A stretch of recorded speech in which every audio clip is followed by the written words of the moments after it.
How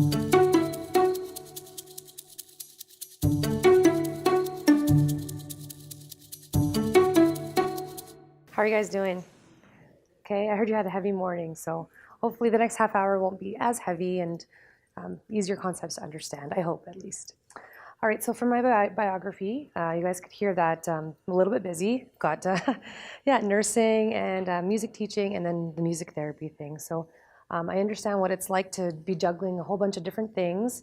And self-care is something that is really hard to practice every day, but it is possible. And I also know what it's like to not practice self-care and the implications of that as well. So we'll talk about some personal experiences as we go through.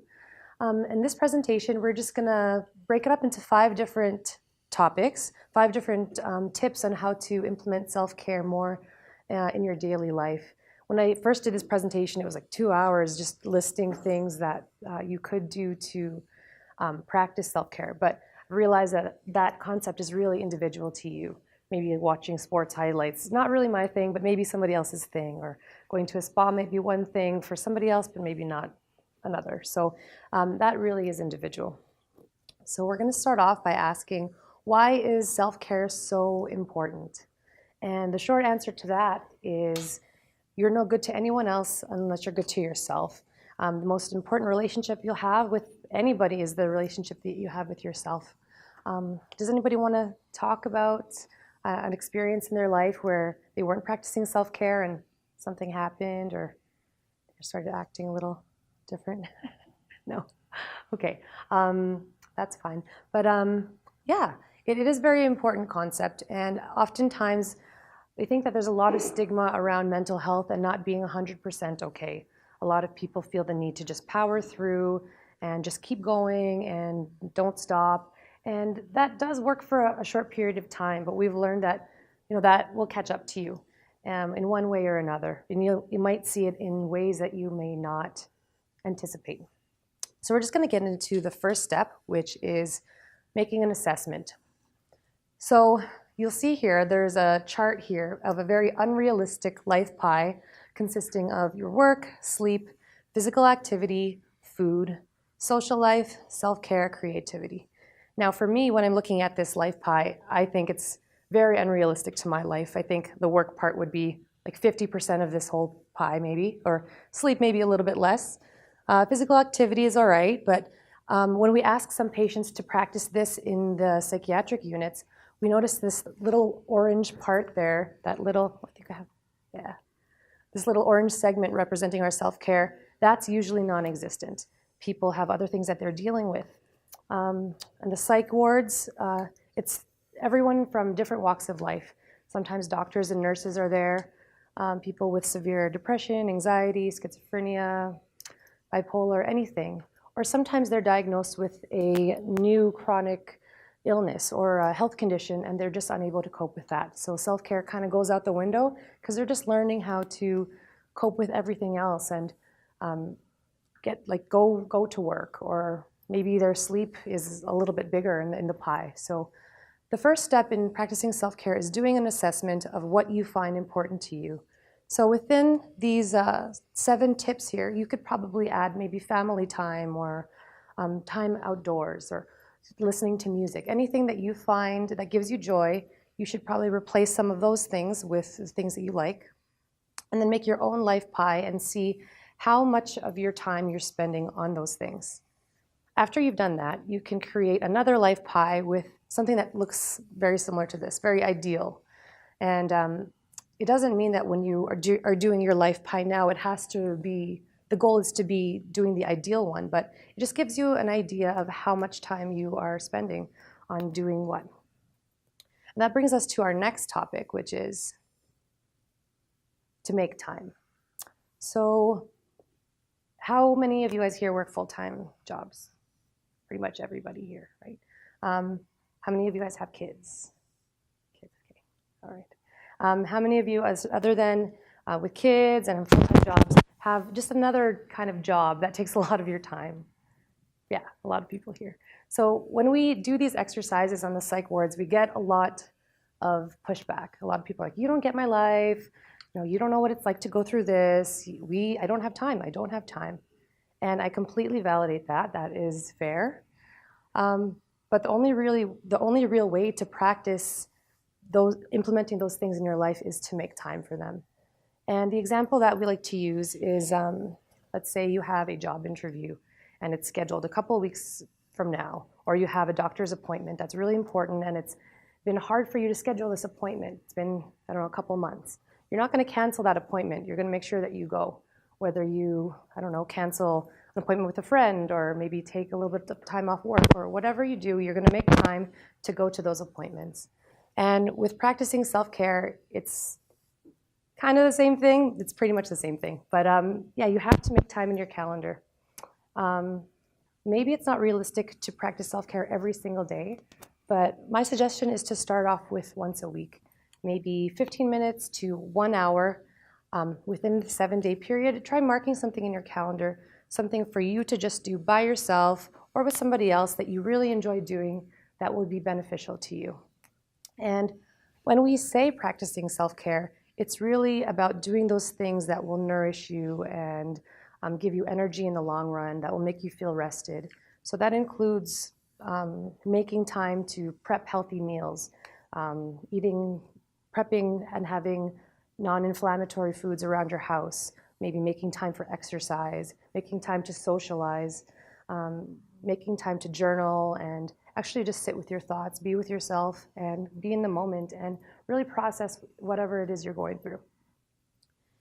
And that brings us to our next one, which is to limit stress. So, yes, it's kind of cute. Oh, oops. Is to limit stress. So by making time to do the things that we love, yes, it will limit your stress. This third tip, though, is actually a little bit more complicated than we think. So to limit your stress, you have to find out what triggers you, what makes you actually stressed out to begin with. And oftentimes than not, we're usually angry and upset for the reasons that we don't think we are. So I'm going to provide a personal example from this, and hopefully some of you guys can relate to it. Back in 2011, that was probably the most stressful time of my life. At that time, I had a very sick grandma. She was sick and she was in the hospice, but she had been in and out of the hospital for several months. That was really stressful. I was in a toxic relationship. I was in nursing school and I had 3 jobs and gained 40 pounds, approximately 40 pounds in a really short period of time, just because of all that was going on. And in my mind, I thought everything was okay. I was going to my classes, going to my job. I was an okay girlfriend at the time. I was doing my best. But one day, I found out that some friends of mine were going on a trip or something like that, something very, very small. And if I was emotionally stable at the time, that me would have said, okay, good for you, like enjoy your trip. And I can't go anyway, but enjoy your trip. And then when you come back, maybe we can plan something together. Instead, I freaked out. I lost it. I cried. I was mad. I called up that friend and I yelled at them for a while. And I think I put a post on Facebook. I lost it. And I didn't handle it well. And in my mind, that trigger was that friend that didn't include me in something. But in reality, it was because I wasn't limiting the actual thing that was stressful in my life, which was to deal with being a caregiver to my grandma at the time. It was not taking care of myself, just sort of going a million miles a minute without slowing down and not realizing what was going on around me. So at that time, I wasn't really able to listen to anybody. I'm usually a very good listener. I try to empathize with people. I couldn't do that. I couldn't relate. I was very irritable. I made a lot of mistakes, just little mistakes. I was very forgetful. And those are all red flags that kind of say, whoa, maybe you should just kind of take a break for a second, reevaluate, and focus on what's going on in your life that you really need to have a look at. And in terms of limiting your stress, once you find out what your triggers are, maybe it is that you're overworked. Maybe it is that you've got some lower self-esteem or something because your quality of life is a little bit different now than what it used to be. And you kind of keep comparing and looking into the past. It could be anything. But once you know what your stressors are, once you know what your triggers are, it's okay to think of a safety plan when you're in the right state of mind. And when I mean safety plan, I mean Can you manage your time? Can you adjust anything in your life to make things manageable for you so you can deal with those stressors? So for me, I quit one of my 3 jobs. For me, I was able to leave that toxic relationship, focus more on some physical exercise, and slowly eat healthier foods. But it's a process. It's not something that happens overnight. And it takes a lot of listening to your intuition and really taking a step back and reevaluating everything. Okay. Our next step is practicing boundaries. This is a very important tip here, and it's not something that I really paid attention to until I started working on the psychiatric units. So boundaries, a lot of people think there's something wrong with that when you're setting boundaries. They think that it's a confrontational thing where you go up to somebody and you're like, hey, you can't treat me like that, or no, or you're just telling somebody off all the time. Boundaries aren't necessarily about that. It's about setting boundaries within yourself. Maybe there's somebody in your life that you feel is maybe toxic to you. They've been in your life for a while, and every time you hang out with them, they make you feel a little bit worse. They make you feel negative. It's maybe creating a boundary there, limiting your time with them, or maybe cutting them off, telling them, when you talk about this kind of thing, it makes me feel this way, and having that open communication with them. With boundaries, this is a really important concept for those of you that are caregivers as well. If you're taking care of somebody who has lupus or something else, or that are maybe struggling with their own mental health issues and you want to be there for them, yes, you can. You can validate them and be there, but at the same time, you have to create a boundary so they don't consume all of your time and all of your energy. I think everybody means well, and we try to be there for other people, but you can't give too much of yourself away because then you'll lose yourself, and then you'll just feel like a floating cloud. You'll lose your intuition, and you'll kind of, I don't know, it'll be difficult to make those important decisions for yourself. So one way you can practice boundaries is simply by saying no.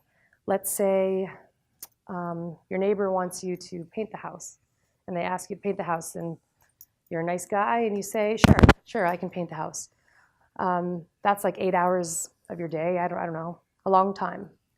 But if you set a boundary, you could just simply say no. Say, no, I have lots to do.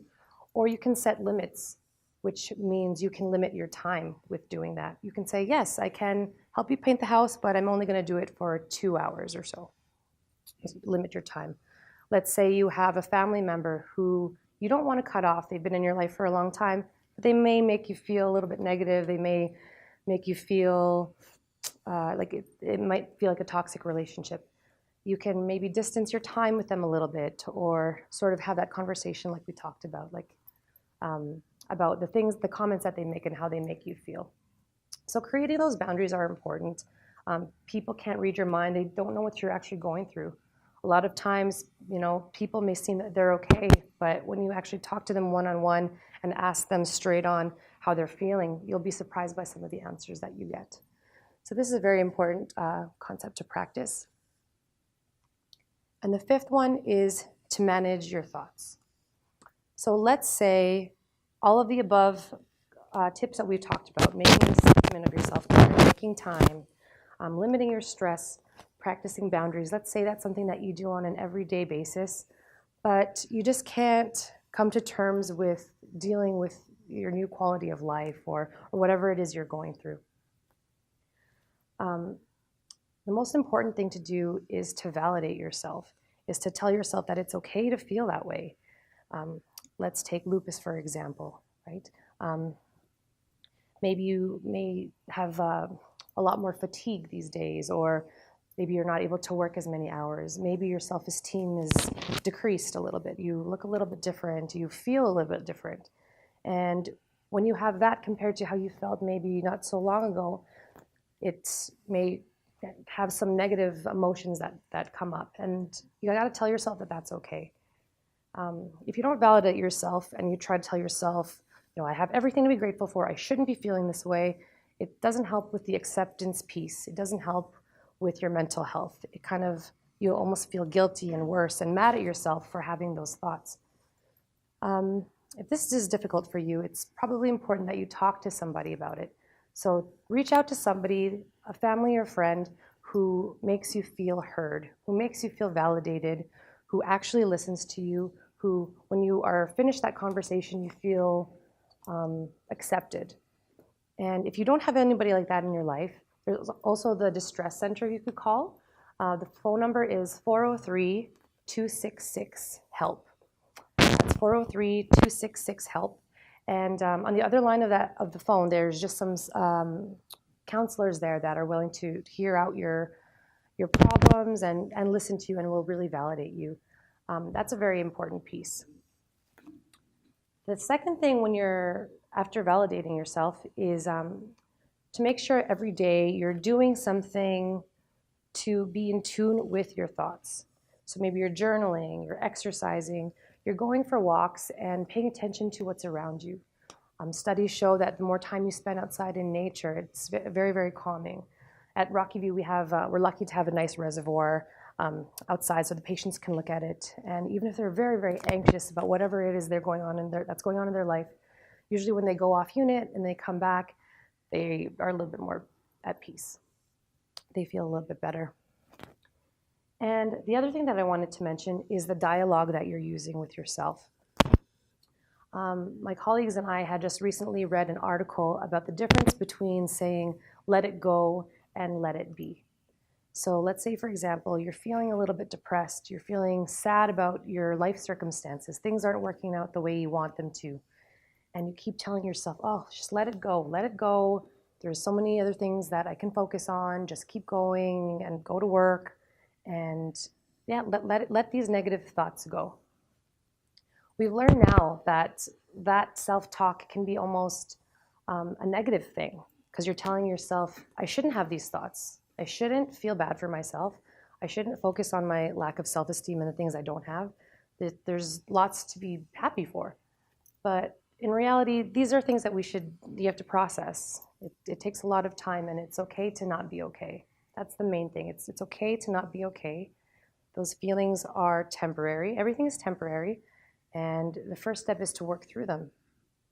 We've learned that by saying, let it be, to sit down with your anxiety, to sit down with your thoughts, to sit down with your tears, and really process them is a lot more therapeutic for you than trying to just shoo everything away and wipe it under the rug.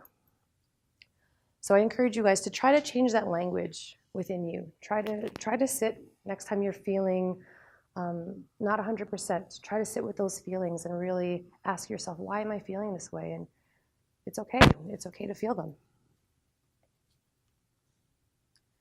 So in summary, the 5 steps of practicing self-care: make an assessment, really sit down and make 2 different life pies. See where in your life you can add more creativity and the things that you want that will make you feel nourished and better in life.